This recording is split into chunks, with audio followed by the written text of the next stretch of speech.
Isang pinagpalang araw po sa inyong lahat, mga minamahal na mga kaibigan at mga kapatid dito po sa Facebook Live at sa YouTube. Kumusta po ang bawat isa atin? Welcome po ang bawat isa sa ating programa, ang ating sinusubaybayan at ating patuloy na sinusuportahan ang The Message of Hope. Ito po ang inyong lingkod, Tio Di Malabanan. Sa inyo muli ay nagpapabatid ng isang pagbati ng isang pinagpalang araw po sa inyong lahat. Kumusta po ang bawat isa? Ako po umaasa na sa tulong at biyaya ng ating Panginoon, kayong lahat ay nasa mabuting kalagayan at patuloy na pinagpapala ng ating Panginoon, hindi lamang sa pangmaterial, kundi ganun din sa pang-espiritual na siyang nandito po tayo na muli ay makikinig ng mensahe ng pag-asa mula sa ating Panginoon. At ako'y umaasa na ito'y magiging pagpapalang muli sa bawat isa sa atin.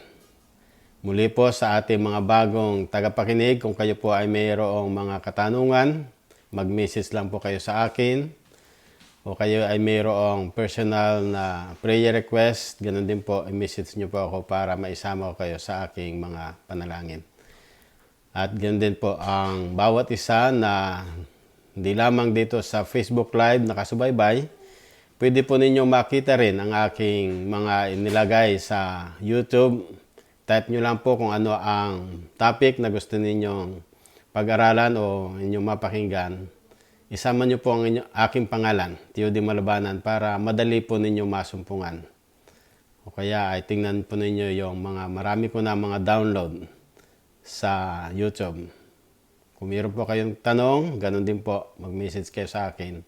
Subscribe nyo lang po ako para sa susunod na mga upload ko ay mabigyan kayo ng notification. At ganun din, share natin ang mensahe ng pag-asang ito sa bawat isa na ating mga kaibigan. Para hindi lamang tayo nakinabang, kundi ganun din po sila makinabang at makapakinig ng salita ng ating Panginoong Diyos. Muli po, bago tayo magpatuloy sa ating pag-aaral, akin pong inaanyahan kayong lahat na tayo ay sumandaling yumuko sa ating panalangin. Tayo po ay manalangin. Kagalang-galang po naming Diyos, sa mabanal naming makapangyarihan sa lahat, isang muling karapatan at malaging pagkakataon na inyong pinagkatiwala sa bawat sa amin, na muli ay kayo'y aming mapakinggan sa pamamagitan ng inyong salita. Maraming salamat sa pagkakataong ito, Panginoon, na inyong pinakaloob sa inyong lingkod upang muli makapagbahagi ng inyong pabalita sa oras na ito. Aking dalangin, patnubayan ang bawat isang magsisipakinig sa ngayon, ang karunungan at ang katalinuhan mula sa inyo ang siya naming sama-samang tanggapin upang kung magkaganon ay kung anuman ang inyong mensahe sa amin ay ito'y aming matanggap at maging bahagi ng aming buhay. Maraming salamat, mahal na Diyos. Kayo ang siyang patuloy na gagabay sa bawat sa amin at ganoon din sa aking mga kaibigan dito sa Facebook Live at sa YouTube. Pagpalain ang bawat isa. Ito pong aking dalangin sa pangalan ng Panginoong Hesus. Amen. Muli po, welcome ang bawat sa atin dito sa ating programa, The Message of Hope. Tio Di Malabanan, ang inyong lingkod. Last week, atin pong pinag-aralan ang isang napakahalagang topic na kung saan ay tiningnan natin doon kung ano ang napapanahon sa ating kalagayan sa ngayon. May kinalaman sa ating pinag-aralan, the human destiny. Na ito po ay siyang pinag-aralan natin at napakahalaga yung mga katanungan dito na ating nasumpungan. Unang tanong doon ay, where did I came from? Why I am here? And where I am going? At ito po ay ating pinag-aralan kung saan tayo nanggaling, ano yung ating pamumuhay sa ngayon, at ano yung ating magiging kinabukasan. At base po doon sa ating pinag-aralang panghuling talata na masumpungan natin sa aklat ng Matthew 25, verse 23, ang sabi po doon ay ganito, His Lord said to him, Well done, good and faithful servant. You have been faithful over a few things. I will make you ruler over many things. Enter into the joy of your Lord. So ito po ang isang panghuling talata na ating pinag-aralan last week na babanggitin ng ating Panginoon, "Well done," o ikaw ay naging tapat sa kakaunting bagay o sa malaking bagay. Halika, pumasok ka sa aking kaharian. So kinakailangan po dito ang ating pagtatapat sa ating pamumuhay sa ngayon para kung anuman ang mangyari, tapat tayo sa ating Panginoon sa pagdating niya ay nandoon. Tatanggapin natin ang kanyang reward para sa atin. Ngayon naman po ay ating pag-aaralan ang isang napakahalaga muling pag-aaral. May kinalaman pa rin sa mga parabola. The parable of the 10 virgins. I don't know if you heard this one for our new members or our new listeners here. But for those who are listening a lot already from the words of God, maaring narinig nyo na ito. Subalit sa mga bago, nais kong bigyan ng mga mahalagang puntos ang tungkol dito sa parabolang ito. Parabola na kung saan ay makikita natin doon sa Matthew 25, mayroong 3 parables dito ang ating Panginoon. Na ang una dito ay yung parable of the wise and the foolish virgins or 10 virgins. And also the parable of the talents. And number 3, the parable of the sheep and goats. At dito sa tatlong ito ay ating pag-aaralan muna yung unang parabola na kung saan ay napakahalaga ang ating isalarawan sa ngayon na base doon sa aklat ng Matthew chapter 25 verses 1 to 13 na andito yung mga may kinalaman dito sa parable of the 10 virgins. At ito po ang ating pag-aaralan sa ngayon, and then atin pong titingnan yung mga mahalagang puntos dito. Basahin muna po natin doon sa mga may Bible sa inyo, pwede ninyo ito makita. At ang ginamit ko dito ay New King James Version. Ang sabi po dito sa Matthew 25 verses 1 to 13. Then the kingdom of heaven shall be likened to 10 virgins who took their lamps and went out to meet the bridegroom. Now 5 of them were wise, and 5 were foolish. Those who were foolish took their lamps and took no oil with them. But the wise took oil in their vessels with their lamps. But while the bridegroom was delayed, they all slumbered and slept. And at midnight a cry was heard, "Behold, the bridegroom is coming. Go out to meet him." Then all of those virgins arose and trimmed their lamps. And the foolish said to the wise, "Give us some of your oil, for our lamps are going out."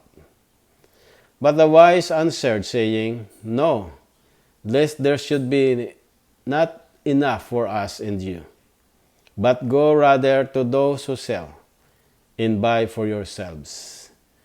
And while they went to buy, the bridegroom came, and those who were ready went in with him to the wedding, and the door was shut. Afterward, the other virgins came also, saying, Lord, open to us." But he answered and said, "Assuredly, I say to you, I do not know you. Watch therefore, for you know neither the day nor the hour in which the Son of Man is coming." Mapansin po natin dito mga minamahal na mga kaibigan, mga kapatid, sa istoryang ito ng parabola. Samantalang nandito po ang 10 mga birhen na ito ay naghihintay doon sa bridegroom. Ay nandoon, mayroon silang mga similarities. Una, makita natin yung lessons from the wise and the foolish virgins.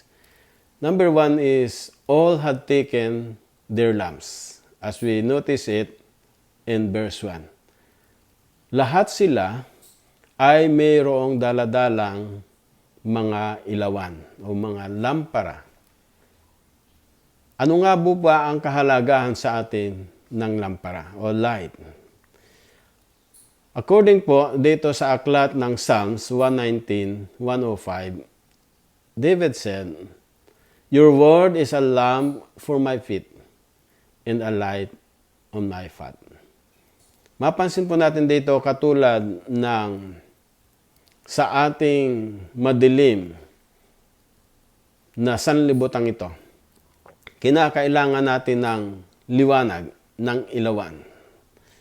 At idinidescribe dito ni Haring David sa kanyang sulat sa mga awit na ang salita ng ating Panginoong Diyos ang siyang ating ilawan. Sa ating paglalakbay Kristiyano, mahirap pong lumakbay o maglakad doon sa kadiliman, di po ba? Pagka tayo ay naglalakad kung saan at napakadilim, siguradong hindi tayo makapaglakad ng maayos. Kakapa-kapa tayo. Pero kung mayroong liwanag, madali tayong makapaglakad. Sa ating paglalakbay Kristiyano, ang sabi niya dito, ang salita ng ating Panginoong Diyos ang siyang liwanag. Sinabi rin ng ating Panginoong Hesus sa kanyang sulat, sa aklat ng John chapter 8 verse 12. When Jesus spoke again to the people, He said, "I am the light of the world. Whoever follows me will never walk in darkness, but will have the light of life." Pangalawang liwanag dito, mga minamahal na mga kaibigan, ay walang iba kundi ang ating Panginoong Hesus.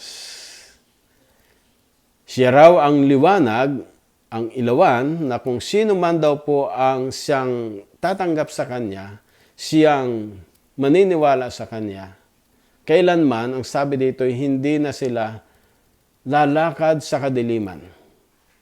Kung sino man ang susunod sa Kanya, sapagkat siya ang ilawan.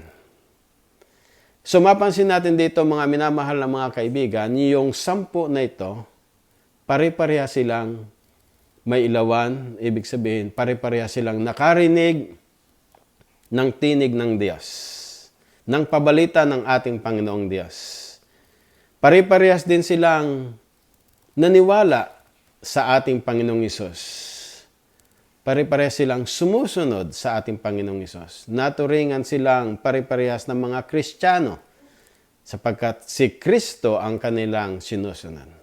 Subalit mayroong description na pagkakaiba sa kanila. At pangalawa dito ay dinidiin na in the second lessons that we could see, they all slumbered and sleep. It was written in verse 5. Pare-pareha silang nakatulog. Alam po ninyo, mga minamahal ng mga kaibigan, sa ating pamumuhay sa ngayon, samantalang ang pagkakatulog ay, ang pagtulog ay mahalaga, di po ba? Sleeping. Kapag tayo napapagod, talagang kinakailangan nating magpahinga, ma-recharge kumbaga, sa ating pagtulog. Subalit kung ating mapapansin, mayroong sa panahon ng idinidiin dito na kung ating titingnan yung background ng talata sa Matthew 25, before 25 ay yung Matthew 24, na nando nakita natin at pinag-aralan po natin yung mga signs of Jesus' second coming. Di po ba? Sa Matthew 24. At idinidiin dito na samantalang ito'y nagaganap na, kinakailangan tayo ay maging handa. Huwag tayong basta matutulog. Alam po ninyo, mga minamahal na mga kaibigan, ang ating Panginoong Hesus ay nagbigay pa rin ng isang parabola. Ay re-relate lang natin dito ng tungkol sa pagkakatulog na ito, kung ano ang ginagawa ng kaaway.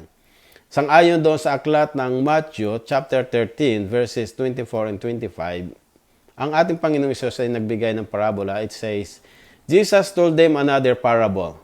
The kingdom of heaven is like a man sowed good seed in his field. But while everyone was sleeping, his enemy came and sowed weeds among the wheat and went away. Mapansin natin dito, mga minamahal na mga kaibigan, yung samantalang sa panahon ng pagtulog, nandun daw pala gumagawa ang kaaway. Si Satanas ay gumagawa upang kung magkaganon, yung mga taong ito ay naandoong sila'y manatili na lamang sa pagkakatulog. Anong ibig kong sabihin dito mga minamahal na mga kaibigan, mga kapatid? Pari-pariha sila ang mga Kristiyano na kung saan ang sabi dito, samantalang sila naghihintay, sila nakatulog. Isang paghahalimbawa pa rin na nais kong ibigay sa atin bago natin tunghayan yung magandang puntos dito sa talata. Idiniin sa atin doon sa aklat ng Matthew chapter 26. The following here in Matthew 25. Ano po yung istorya dito? Na samantalang dito sa Matthew 26 verses 36 to 46 ay natala yung ang ating Panginoong Hesus ay malapit ng hulihin. At siya ay nagpunta doon sa Getsemani upang siya ay manalangin. At isinama niya ang kanyang mga alagad, subalit siya lamang ang pumunta doon sa lugar na iyon. At nang masumpungan niya ang kanyang mga alagad doon sa doon sa verse 40, nakita niya ang mga alagad nang sabi doon ay, then he returned to his disciples and found them sleeping. Couldn't you men keep watch with me for 1 hour? He asked Peter. Watch and pray so that you will not fall into temptation. The spirit is willing, but the flesh is weak. Mapansin po natin dito mga minamahal na mga kaibigan, mga kapatid, samantalang ang ating Panginoong Hesus ay nananalangin, ang mga alagad naman ay mga nakatulog. Natulog sila, maaring napagod na sila, pero nakatulog sila. Pero ang sabi ng ating Panginoong Hesus, watch and pray. Kayo ay manatiling manalangin, kayo maging manatiling handa. At patuloy na, nang sabi doon, nagpunta uli sila, bumalik siya muli at siya ay nanalangin. And then pagkatapos noon ay nandoon, bumalik uli siya sa kanyang mga alagad in verse 43. When he came back, he again found them sleeping because their eyes were heavy. Nang ang ating Panginoong Hesus sa pangalawang pagkakataon ay bumalik, nandoon nasumpungan nila uli. Nasumpungan niya ang mga alagad, natutulog muli. At doon sa following text, makikita natin doon sa verse 45, then he returned to the disciples and said to them, are you still sleeping and resting? Look, the hour has come, and the Son of Man is delivered into the hands of sinners. Ano po ang nais kong idein dito mga minamahal na mga kaibigan, mga kapatid? Sa ating buhay Kristiyano, sa panahon ng tayo napapagod, tayo nagpapahinga, maganda po yon. Subalit, sa ating paglalakbay patungo sa ating ninanais na makarating sa langit na bayan, kinakailangan po tayong laging alerto, laging handa. Huwag po tayong matutulog sa ating pananampalataya.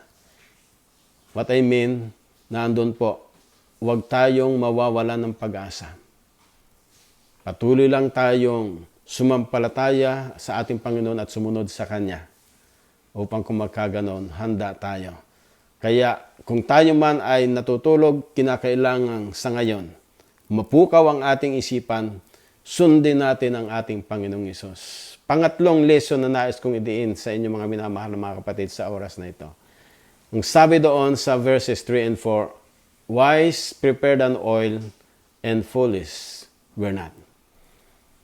Yung mga matatalinong mga virgins nito, yung 5, sila ay naghanda ng langis at yung mga foolish naman o mga unwise, sila ay hindi naghanda. Bagaman pare-pareha silang mayroong ilawan, pero hindi sila nakahanda sa oil.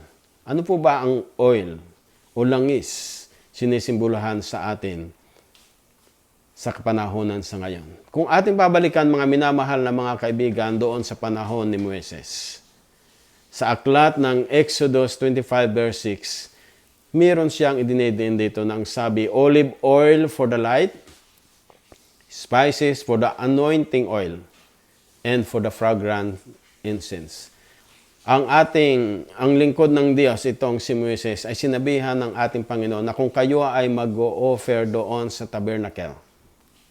Bahagi nito, marami siya doon mga binanggit doon sa aklat ng Exodus na ito, ay bahagi dito ay kinakailangan din magkaroon kayo ng oil. Pang-anoint, pang-pahid, pang-basbas.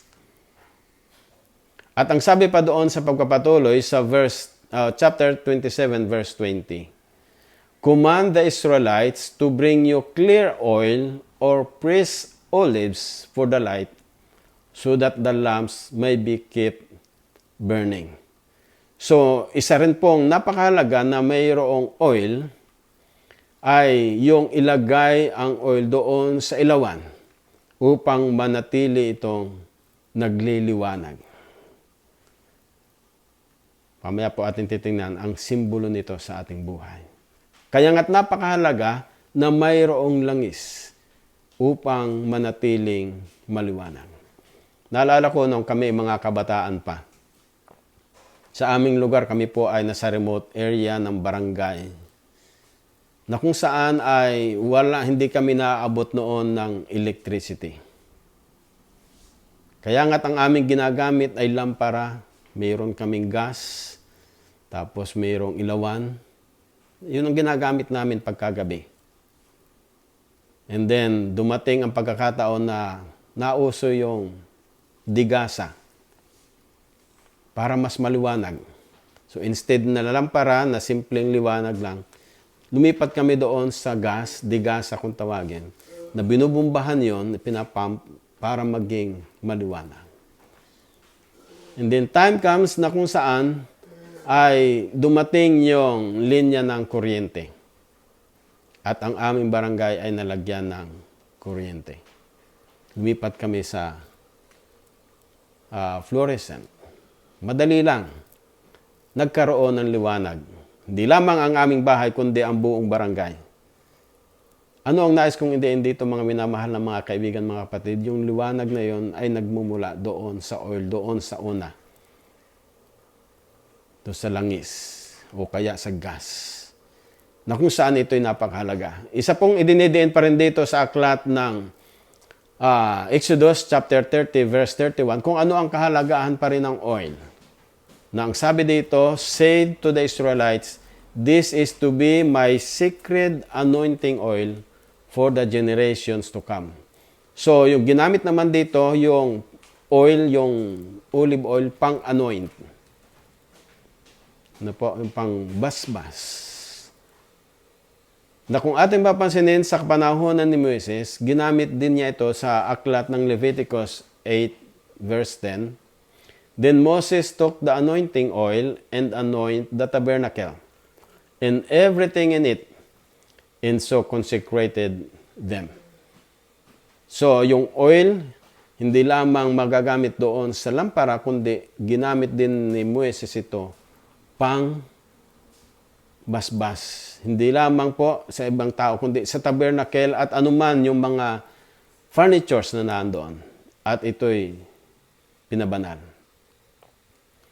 Ano pa pong isang pinaggamitan dito ni Moises? Ang sabi po doon sa 8:12. He poured some of the anointing oil on Aaron's head and anointed him to consecrate him. So, nandito mga minamahal na mga kapatid, mga kaibigan, yung oil ay sinisimboluhan na kung saan yung pag-anoint kay Aaron ay yung siya'y mapabanal, pakabanalin, maging dalisay siya sa kanyang gagampanang bahagi bilang saserdote. Sa ating huling kapanahonan ito, inihula din ni Propeta Joel sa kanyang sulat sa Joel 2:28 to 29, ang sabi ganito, and afterward I will pour out my spirit on all people. Your sons and daughters will prophesy, your old men will dream dreams, your young men will see visions. Even on my servants, both men and women, I will pour out my spirit in those days. So mapansin natin dito mga minamahal na mga kaibigan na hinulaan ni Propeta Joel na in the last days, He will pour out His Spirit. And it was fulfilled during the time of the Pentecost. Nang sabi po doon sa aklat ng Acts chapter 2, verses 1 to 4, ito yung fulfillment ng prophecy ni Joel. Nang sabi po doon ay ganito, when the day of Pentecost came, they were all together in one place. Suddenly, a sound like the blowing of a violent wind came from heaven and filled the whole house where they were sitting. They saw that what seemed to be tongues of fire that separated and came to rest on each of them. All of them were filled with the Holy Spirit and began to speak in other tongues as the Spirit enabled them. So mapansin po natin dito mga kaibigan, mga kapatid, na kung saan yung hula ni Propeta Joel ay natupad sa pamagitan ng ang banal na Espiritu ay ibinuhos sa kanila sa panahon ng mga alagad.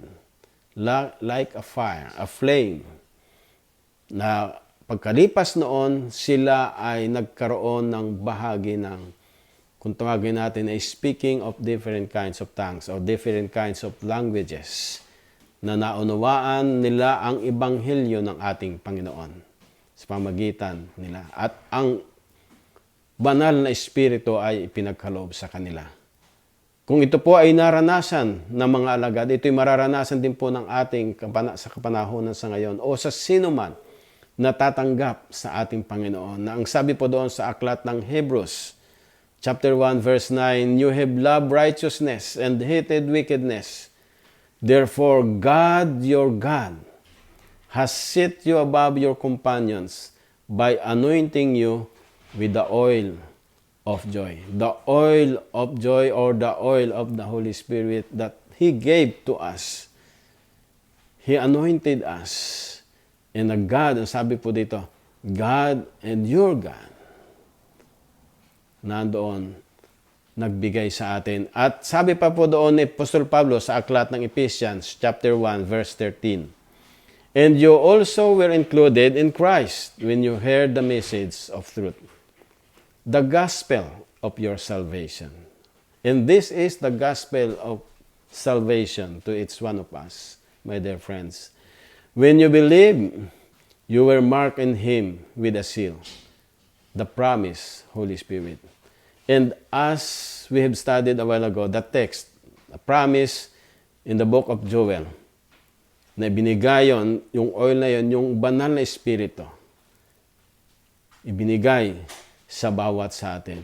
And this is the salvation, the truth of salvation, the promise of salvation, the gospel of salvation that He gave to each one of us.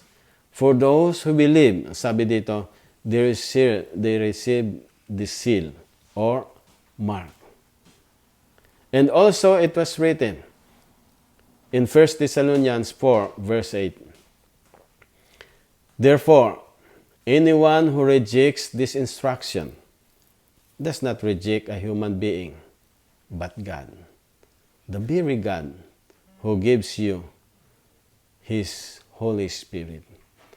Para daw po doon sa mga minamahal na mga kaibigan, na mga, sabi dito, para doon daw sa mga taong nag-reject o hindi tumanggap ng ebanghelyong ito, ng katuroang ito. Ang sabi po doon, hindi lamang nila nireject ang instruction, kundi nireject nila ang Diyos. Sapagkat nandun, ang banal na Espiritu na ipinangako ay binigay sa kanila upang mag-convict sa kanila. Turuan sila sa gawang katwiran, subalit hindi nila sinunod ito. Mga minamahal na mga kaibigan, mga kapatid, ito ang gawain ng banal na Espiritu sa atin. At siyang sinisimbuluhan ng langis o ng oil na doon sa 10 virgins ay siyang mayroon sila, yung wise, mayroon silang banal na Espiritu sa kanilang buhay. Subalit, yung 5 na mga unwise o mga foolish virgins, wala sila ng banal na Espiritu. Kaya nga't, samantalang nung parating na, sabay-sabay silang nagising, di ba nakatulog sila, sabay-sabay silang nagising. Pero nasumpungan nilang wala silang ilawan. Hindi sila pwedeng manghingi doon sa iba Dahil pagka ibinigay nila, pare-pareha sila na mawawalan. Kaya nga't sila ay nagpunta doon sa store at sila ay bumili. Pagbalik nila, yung lang mayroong langis, mayroong banal na espiritu ang siyang nakapasok. At yung mga wala, hindi sila nakapasok doon sa piging, doon sa kasalan. Opo mga minamahal na mga kaibigan, mga kapatid, napakahalaga ng banal na espiritu sa ating buhay. Dapat na ating sundin.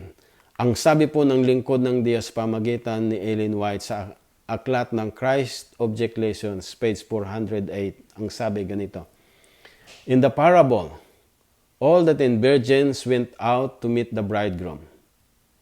All had lamps and vessels for oil. For a time there was seen no difference between them.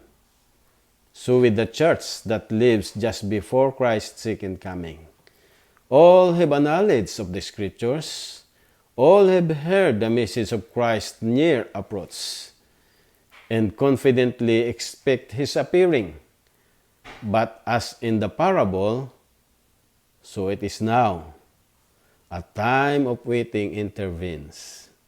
Faith is tried, and when the cry is heard, Behold, the bridegroom cometh. Go ye out to meet him. Many are unready. They have no oil in their vessels with their lamps. They are destitute of the Holy Spirit." Mga minamahal na mga kaibigan, mga kapatid, nandito po ang panawagan ng ating Panginoong Diyos sa inyo at sa akin. Ang banal na espiritu na napakahalagang ating patuloy na tanggapin. Kung anuman ang dinidiin nito sa bawat sa atin, tinuturuan tayong sumunod sa ating Panginoon sa lahat ng aking mga naibahagi sa inyo. Ang banal na espiritu ay gumagabay sa inyo upang alalayan kayo ay turuan, gabayan sa paglalakbay Kristiyano kasama ng ating Panginoong Hesus. Subalit kung ating tatanggihan ito, time will come, ang sabi dito, the bridegroom is here. And yet, we are not ready. Oh how. Napakalungkot po yon kung hindi tayo handa.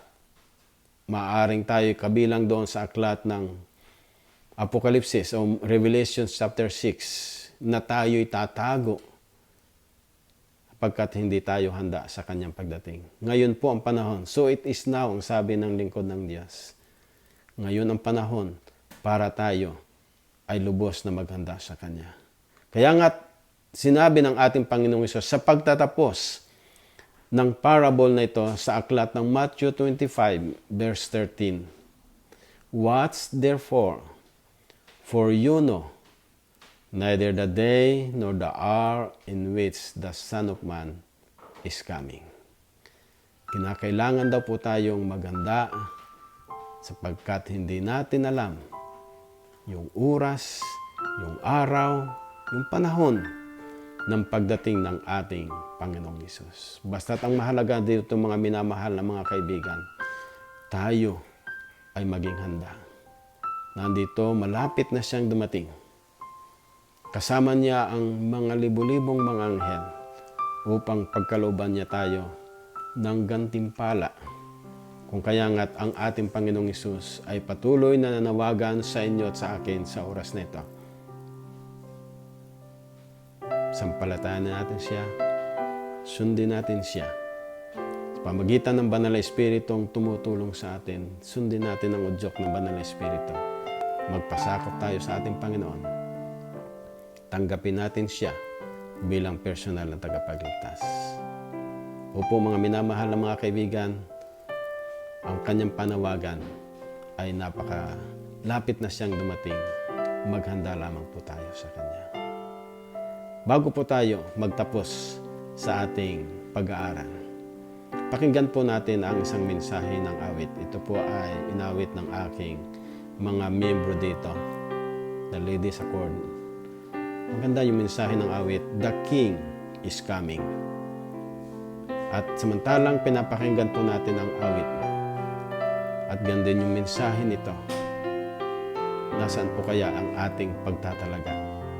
Nawa, maghanda tayo.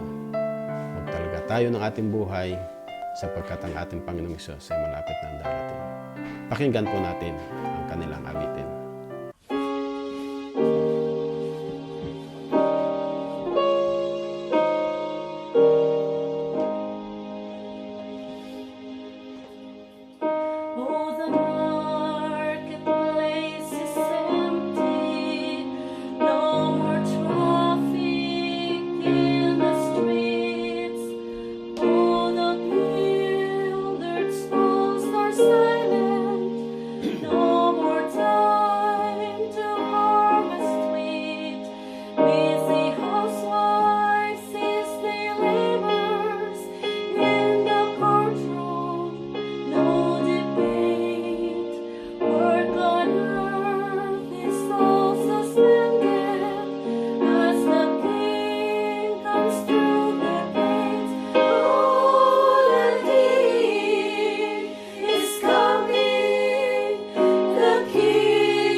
Maraming salamat sa inyo mga minamahal mga kapatid sa inyong binigay na awitin sa oras na ito.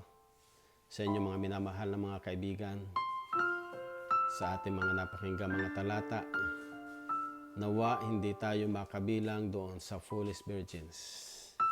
I'm praying na makabilang tayo doon sa wise virgins na sila ay sumunod sa udyok ng banal na Espiritu at naghanda ng kanilang buhay para sa pagdating ng ating Panginoon.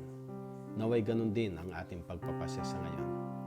Subalit bago po tayo magtapos sa ating pag-aaral, tayo po ay muling lumapit sa ating Panginoon at tayo manalangin. Kagalang-galang po naming Diyos, sa mabanal naming makapangyarihan sa lahat. Sa oras na ito, mahal namin Panginoon, nais naming ibalik sa inyo ang aming lubos na pagpapasalamat sa inyong pagkakalob sa amin ng inyong mga salita at paalalang ito na kinakailangan kami ay lubos na maging handa sa inyong pagdating. Tulungan po naman niyo kami, Panginoon, na tanggapin namin ang kapangyarihan ng Banal na Espiritu na siyang uudyok sa amin upang mamuhay kami sa may gawang kabanalan at pagsunod ng lubos sa aming Panginoon Hesus. O mahal na Diyos, aking dalangin, nandito ang mga kaibigan namin dito sa Facebook Live at sa YouTube. Tulungan niyo sila, Panginoon, sa kanilang pagpapasya. Maaari mayroon sila mga pag-aalinlangan.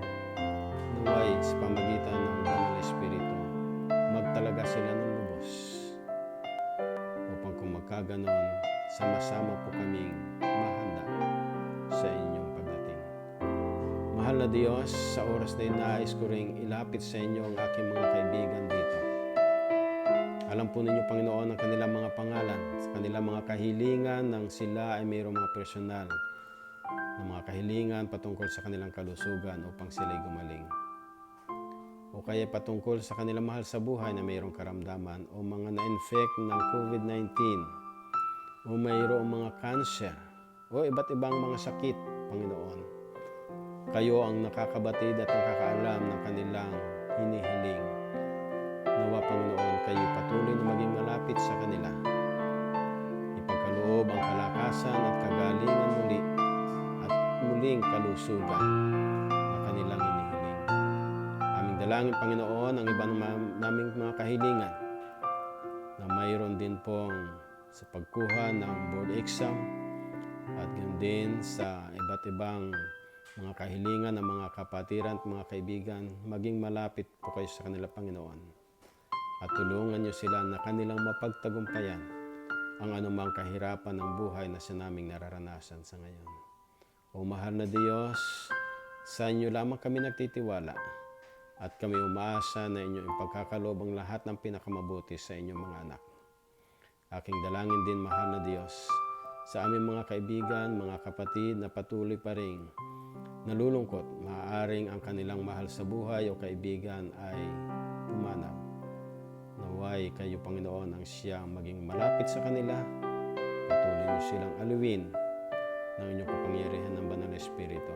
Magtumibay sa pananampalataya sa inyo at pagtatapat upang hindi lamang dito kami magkasama-sama kasama ng mga nauna sa amin, kundi ganun din sa langit na bayang inyong ipinangako.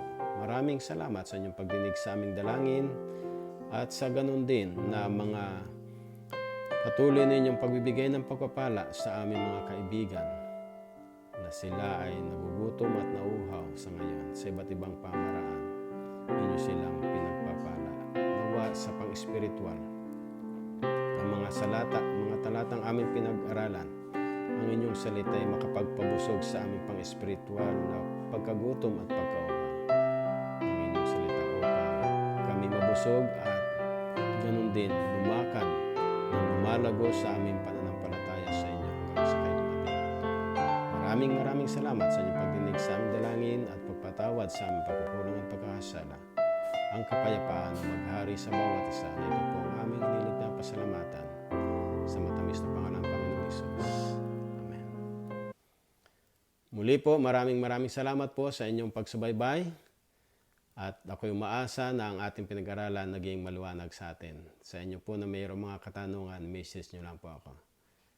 At sa inyo rin po na mga prayer request. I believe and let's believe that God answers our prayers. Okay, so sa pagkakataong ito, katulad ng aking binabanggit, Muli po, may God bless you all. And thank you very much for watching and also for sharing this truth to your friends. Always take care po. Lagi po tayo mag-ingat. Take care of ourselves and God will take care each one of us. See you again next time. Happy midweek po sa bawat isa. And thank you very much. See you next week.